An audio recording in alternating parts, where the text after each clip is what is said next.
এটা কি বলো তো? প্রথম দেখায় কিন্তু কেউ বুঝতেই পারবে না কি। এবারে মনে হয় বোঝা যাবে। হ্যাঁ, মাছের তেল। মাছের তেল দিয়ে বড়া। সব সময় এরকম ফ্রেশ মাছের তেল নিয়ে এলে বেগুন আলু দিয়েই করি, তাই এবারে ভাবলাম অন্য কিছু একটা করি। তাই বানিয়ে ফেললাম বেসন দিয়ে মাছের তেলের বড়া।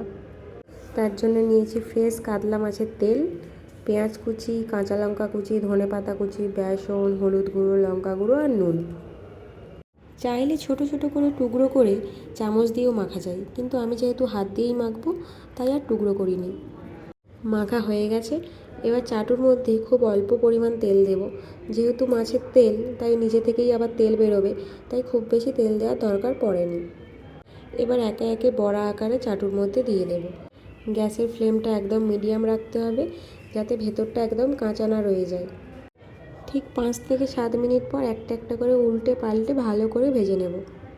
এই যে একদিকটা হয়ে গেছে, এবার অন্য দিকটা ভালো করে ভেজে নিলেই রেডি। আচ্ছা, তোমরা মাছের তেলকে আর কে কীভাবে রান্না করো আমায় একটু বলো তো।